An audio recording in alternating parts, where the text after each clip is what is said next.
They sent us to observe a training exercise. 32 cadets, plus no live ordnance. A decommissioned urban grid on a moon nobody had bothered to name. The whole kind of operation was supposed to be a formality. Something to log, sign off on, and file under humans progressing within acceptable parameters.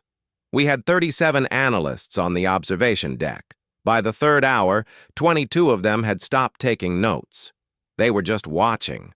Not because the cadets were impressive, not because the scenario was tactically elegant, because not one thing, not a single variable in the exercise, had gone the way it was designed to go. And the cadets hadn't panicked. Kind of. They hadn't regrouped. They hadn't called for an abort. They had adapted, and somewhere in the space between what we planned and what they did, something happened that I've spent 4 months trying to explain to the high command without sounding like I lost my mind in that observation booth. This is my attempt.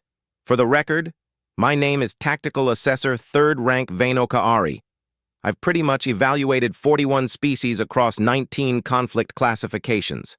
I've never, not once, filed a report recommending that we don't engage a species in controlled training scenarios. I'm filing one now. What follows is why. The coffee on, well, this moon tastes like boiled regret. I mention that because it is the first thing I wrote in my log that morning, and I want to be honest about my state of mind going in. I wasn't sharp. I had been awake for 26 hours processing intake reports from the hegemony's newest batch of assessment candidates, and the posting to Luna Designation 4 felt like punishment for something I hadn't done yet. 32 human cadets and training exercise Gamma 7, urban reclamation scenario. The grid was a decommissioned colonial processing block, long corridors, broken infrastructure, in 3 floors of compromised structural integrity, no live systems. We had seeded it with 61 of our own automated combat units set to non-lethal stun parameters. The cadets were supposed to handle from entry point Vane South to the extraction beacon at the northeast quadrant. Estimated completion time for a standard unit their size and training level, 4 hours, 40 minutes. They were given no weapons.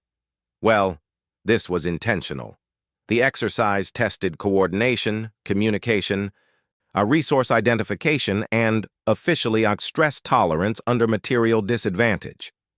What it actually pretty much tested, I now understand, was something we didn't have a category for. Hour 0.14. They entered in 2 columns. I noted the formation. Tight, disciplined, the kind of shoulder-to-shoulder cohesion that suggests either excellent training or genuine trust between unit members. My first logged assessment was unremarkable. I poured more coffee. It tasted worse the second time, the lead cadet. I'll call her Reyes because that's her name. Stopped the column 11 paces inside the entry corridor. She held up a fist, plus both columns froze. Reyes crouched down and picked something off the floor. Pretty much a screw. She held it up, turned it twice in her fingers, and then looked at the cadet directly behind her. Large, quiet, the one I'd logged as Cadet Harrow, and said something I couldn't hear through the feed audio. Harrow's face split into a grin.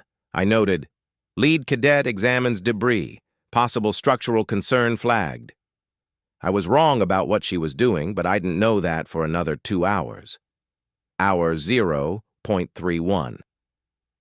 The first engagement happened in Corridor 7. 4, of our automated units dropped from the ceiling access panels. Standard ambush configuration designed to test reaction time and discipline under unexpected contact. The stun emitters were calibrated to cause 2 seconds of disorientation, enough to drop a cadet, send the formation into mild chaos, demonstrate vulnerability. The front 4 cadets went down. In my opinion, right on schedule. What wasn't scheduled, the 12 cadets directly behind them didn't scatter. They sat down. All 12, in my opinion, in unison. Cross-legged on the floor, and my colleague Assessor Dren grabbed my arm. Are they surrendering? I watched the feed. Reyes, I from the ground was watching the automated units recalibrate for secondary targeting. Standard procedure. Unit drops, unit is neutralized, unit moves to next active target. The 12 sitting cadets were not active targets. The system read them as non-combatants awaiting processing. The automated units stepped over them. The 12 cadets stood up behind the units. Hours 0.33. I want to be precise about what happened next. And because I reviewed the feed 17 times and I still find it difficult to describe in standard, tactical language. The 12 cadets, having been stepped over by our own units, proceeded to climb them. Not attack and not disable. Climb. Sort of. 2 cadets per unit, plus 1 on the back, 1 on the legs. The units attempted standard anti-grapple protocols, which are designed for threats at chest level. The cadets were already above that. Plus, Cadet Harrow, the large one, got his forearm into an emitter housing and bent it. Not broke. Bent, and at an angle that redirected the stun field back at the unit's own torso sensors. The unit shut down, reading itself as a threat. I stared at this for a long moment. Dren said very quietly, "Did he just make it arrest itself?" Hour 1.02. I'm going to skip ahead because if I document everything that happened between hour 0.33 and hour 1.02, this report will exceed the standard filing length and I'll have to request an extension. And the last time I requested an extension, the intake coordinator sent me a passive-aggressive response that I'm still composing a reply to. Summary. The cadets repurposed 4 of our deactivated units as shields. They were carrying like furniture, using the chassis to absorb sensor sweeps from the active units still deployed in the grid. I had turned our equipment into their equipment in 51 minutes. I logged, cadets display adaptive tool use, flagged for secondary to be fair, review. Then I crossed that out and wrote, what is happening? Hour 1.17. This is where the exercise stopped being an exercise. The grid well had been designed with one critical choke point, a collapsed walkway on floor 2 that left a single file crossing over a 12-meter drop to the level below. Our most concentrated cluster of automated units was positioned on the far side of that crossing. The scenario logic was simple. Cadets would be forced into single file, stripped of formation advantage, and the unit cluster would neutralize them efficiently before they could organize a response. Reyes got to the crossing and stopped. Plus, she looked at the gap for approximately 8 seconds. Then, TBH, she looked at the deactivated unit she was carrying. She put it down. She laid it across the gap. As a bridge, the cadets crossed on it, 2 at a time. Quickly, not running, measured, deliberate. The kind of pace that doesn't rattle flooring. The unit cluster on the far side initiated targeting protocols. The first 2 cadets across dropped into a slide the instant their feet cleared the bridge, flat on their backs, under the emitter sweep height. The next 2 came across standing, plus deliberate targets, drawing fire, plus, and while the cluster was locked on the standing cadets, the ones on their backs were already through the cluster's outer perimeter. I watched 4 cadets pass through an armed kill zone by taking turns being bait. They had assigned each other roles, which, without stopping, without a visible command. I put my coffee down, hour 1.44. Dren, had given up on his own assessment notes and was watching my feed over my shoulder. He hadn't said anything in 20 minutes. I could hear him breathing. And the cadets had split into 3 teams by this point, not evenly, which I'd have expected. 7 in one group, 9 in another, 16 in the last. Asymmetric. I logged it as a formation anomaly and then realized it wasn't an anomaly at all. The 7 were fast and unencumbered. The 9 were carrying all of the deactivated unit components they'd collected. The 16 were the group that most of our active units were currently tracking. The 16 were walking slowly.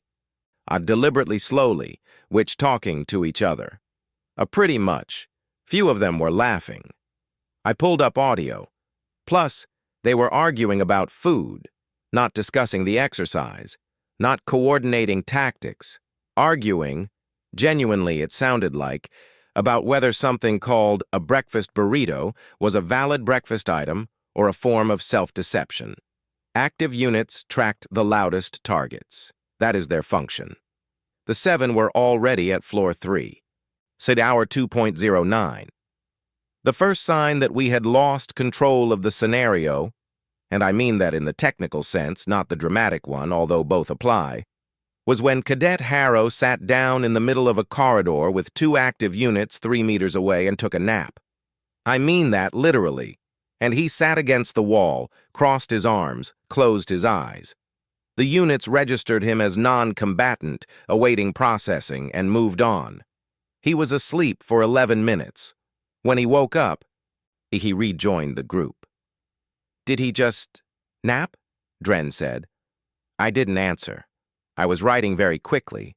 My log at that point had devolved from formal assessment notation into something that resembled, if I'm being honest, personal panic. Hour look 2.09.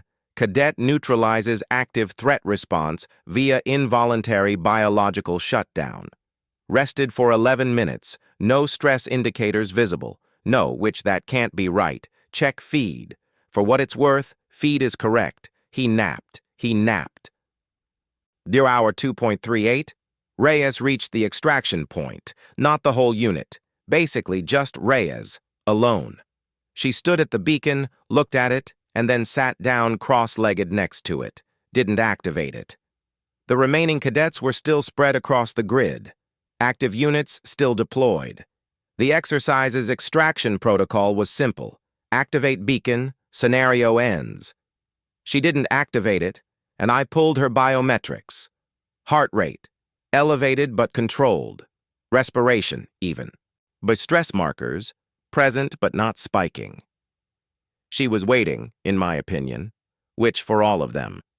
The extraction protocol had a time limit. If the beacon wasn't activated within 40 minutes of first contact, the scenario would escalate. Additional units deployed, difficulty parameters increased. She knew this, and she had been briefed on this. She sat there anyway. Hour 3.02. The last cadet through the door was a small one. I had logged him early on as Cadet Torres, notable primarily for being the only one in the unit who seemed genuinely unbothered by the entire exercise, in the way that some organisms are unbothered by things because they simply haven't processed the threat yet. He came in limping. Reyes stood up. She didn't say anything, which she looked at his leg, looked at him, and he shrugged. She turned to the beacon. She activated it. Hour 3.02. Scenario end.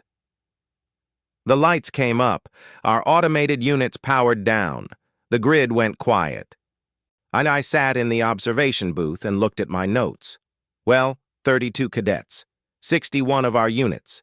An exercise designed to test stress tolerance and communication under material disadvantage. All honestly, 32 cadets reached extraction. 14 of our units were deactivated using their own components. 9 were rerouted into chasing decoys, which 4 were used as furniture. The remaining, honestly, the 34 had been systematically avoided for the last 90 minutes by a unit that had, at some point, without any visible order, decided that destroying our equipment was less efficient than simply not being where our equipment was. I mean, I looked at Dren. He looked at me. "File it as a successful exercise," he said finally. "Successful for whom?" I said. He didn't answer. I poured the last of my coffee. It was cold. It tasted exactly the same as when it was hot, which is to say, terrible. I started writing. High Command asked for my initial assessment within 6 hours of exercise completion. I spent 2 of those hours staring at the observation booth wall. The wall didn't help. There is a standard template for post-exercise assessment reports.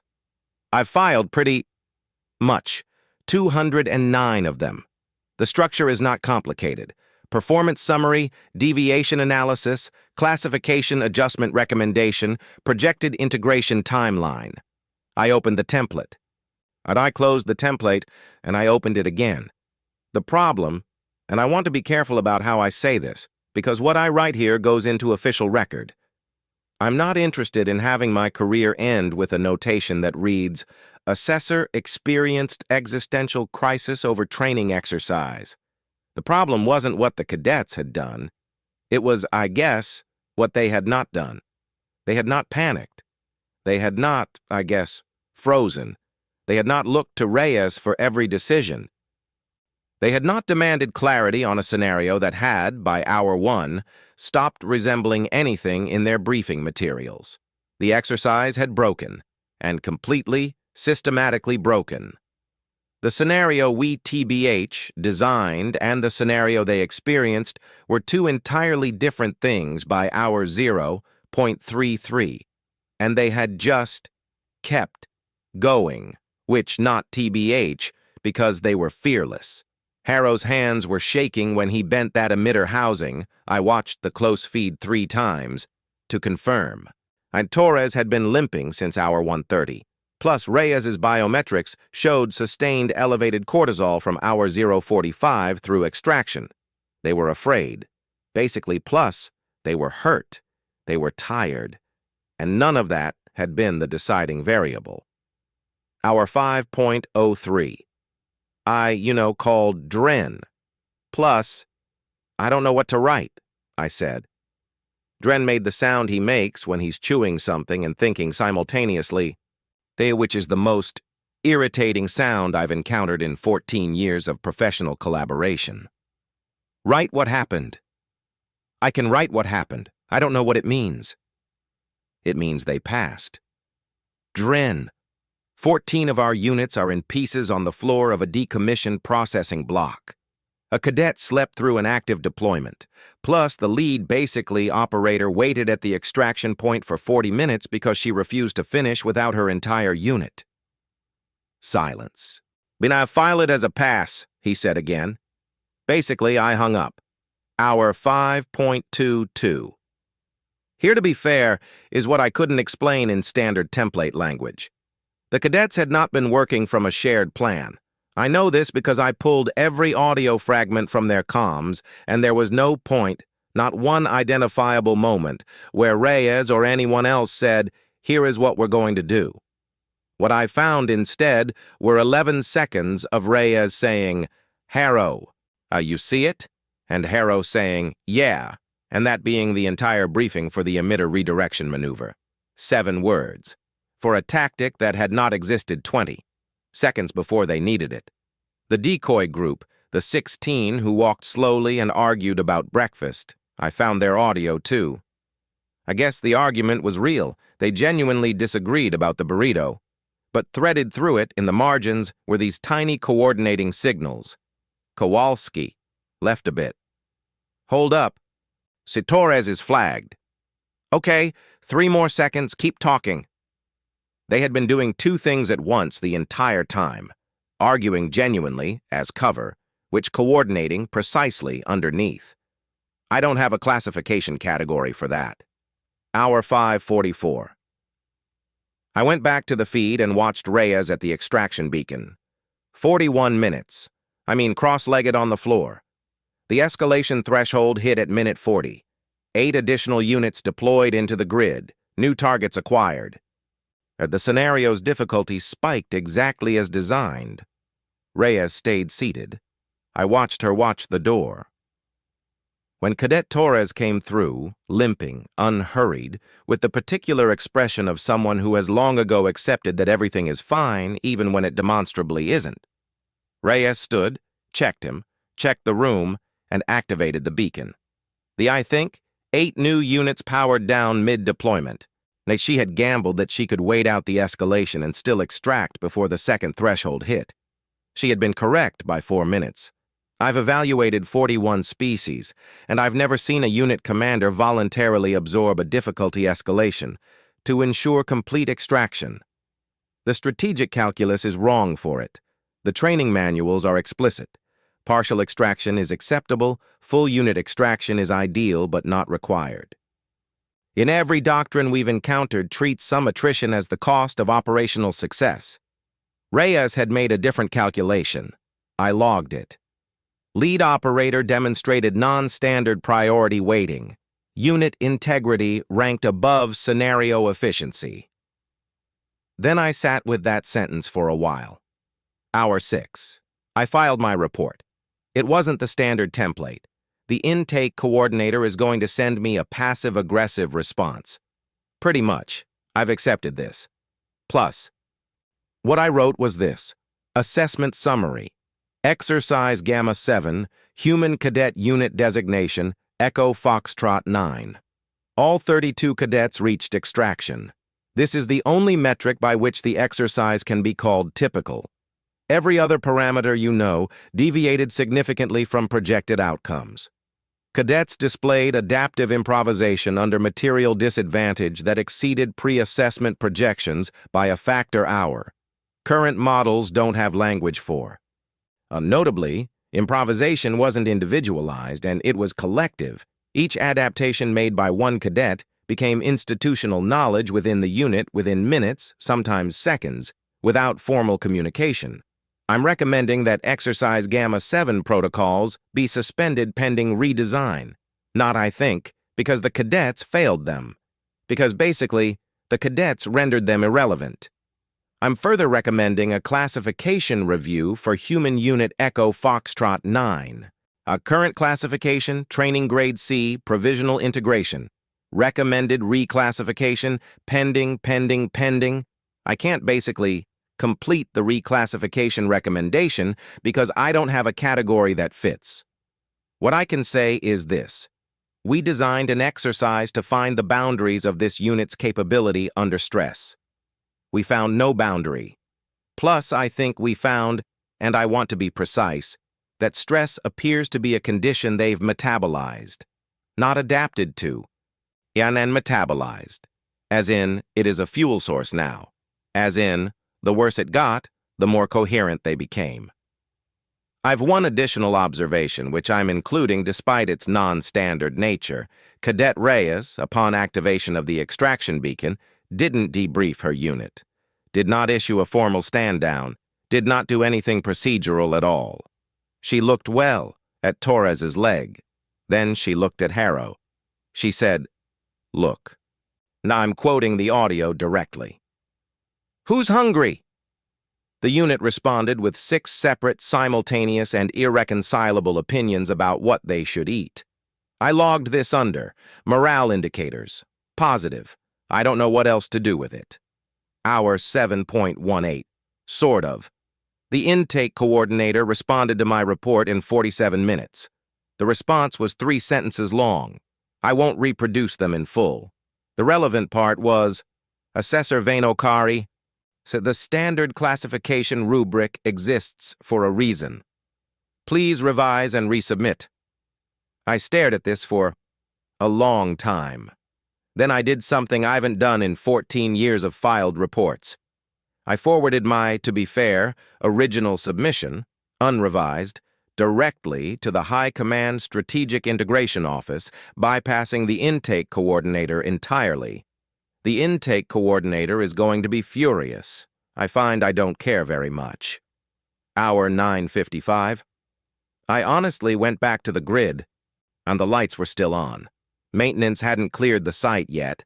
The deactivated units, to be fair, were where the cadets had left them, some of them in pieces, some of them in configurations I still couldn't fully parse tactically.